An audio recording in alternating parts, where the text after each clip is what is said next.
His Eminence Peter, His Grace Archbishop Charles, Emeritus Archbishop Matthias, Reverend Fathers and Sisters, brothers and sisters. Our education is in a little bit of turmoil, and unfortunately, those who have power to make changes do not always necessarily accept this as a fact. But His Eminence Peter saw the problems long ago and therefore fashioned out this program. And something has been told to you already about the Cafdil project. I'll not go into any detail as such, but I'll just give you paintbrush marks of what the whole project entails. You have been given these stickers. If you like, you can use them as flashcards and carry them around because they bear a very important symbol for the project, which reads, "Reaching rural areas with quality education." When I said our education was in a little bit of a turmoil, what I actually meant was that most of the people who are most dangerously impacted by what is going on are not visible. We don't see them because they are hidden in rural areas and in very desperate conditions of disadvantage. So what you read about reaching rural areas with quality education is some kind of a vision for the project. And as you well know, a vision is not necessarily something that you touch. Most times you see, in other words, you have a feeling of what you want to see in the future.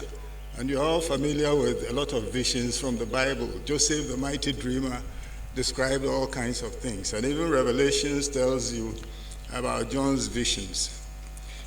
So this vision that is expressed here by Cafdil is about reaching rural areas with quality education. It does not mean that we'll necessarily reach every rural area, but that is the aspiration. But behind this aspiration is the objective of the project proper, namely its mission, which has not been described to you as such. But basically, the mission seeks to provide educational opportunities in rural areas, particularly to people who are disadvantaged. And as you well know already, there are many communities in this country where there are no schools. So what happens to the education of the children in those communities? This is one of the bedrocks of the Cafdil project. And what His Eminence sought to do was to ensure that at least every child is adequately exposed to education and that there is equality of educational opportunity for all, so that no one is left behind in our endeavor to enhance national development.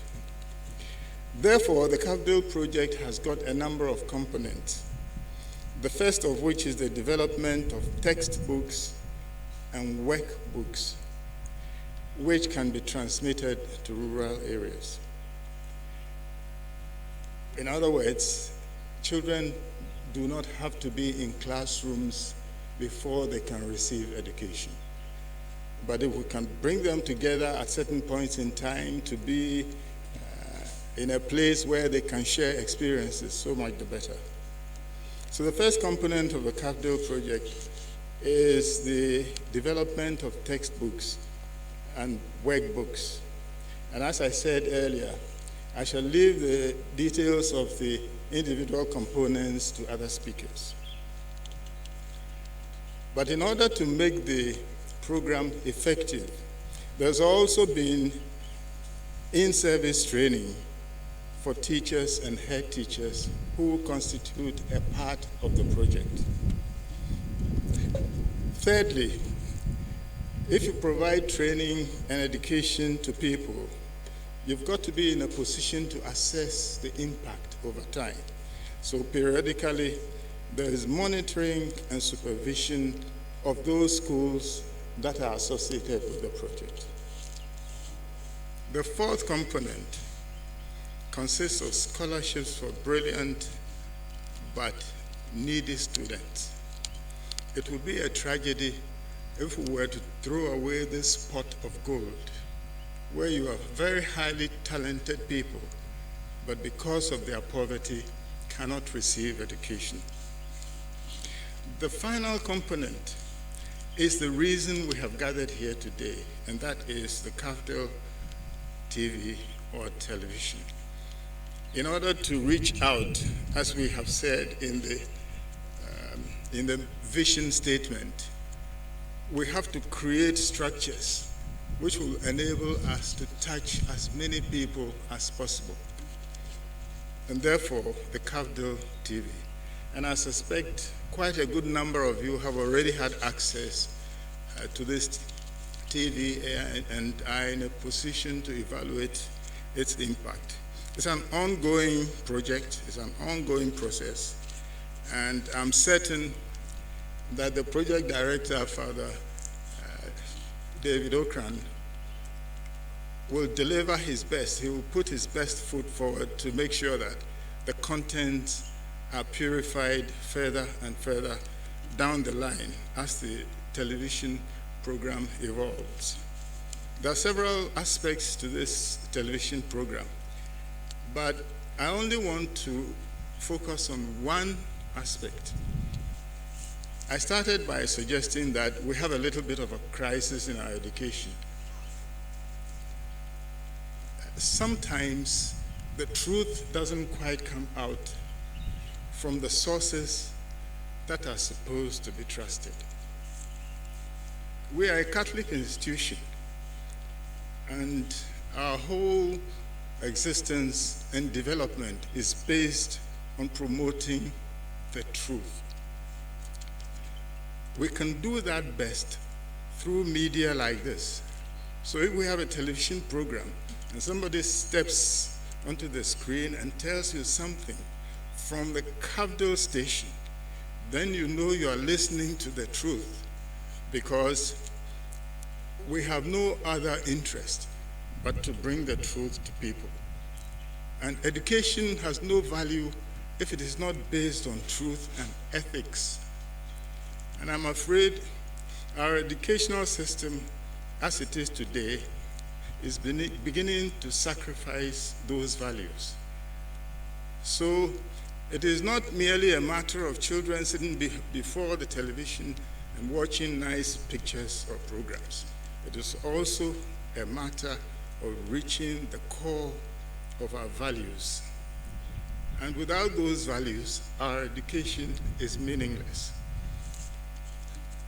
At one point, I had the opportunity to say something like this, that if you train a pilot, however brilliant he may be, who has no respect for ethics, I don't know how many people would like to entrust their lives into the hands of such a pilot when you find him mounting the cockpit. Because here is somebody you cannot trust. You cannot trust his values to take you to your destination safely. So we're not just interested in providing education for its own sake. We're interested in providing, as the vision statement says, quality education. Education that will carry you through wherever you intend to go. So can I, on this note, end and simply say that we're all very happy to have this television station commissioned very soon by His Eminence. It's something that is passionate.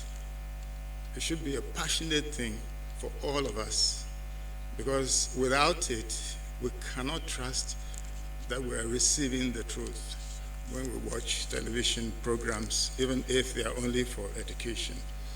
And on that note, let me say thank you very much for your attention.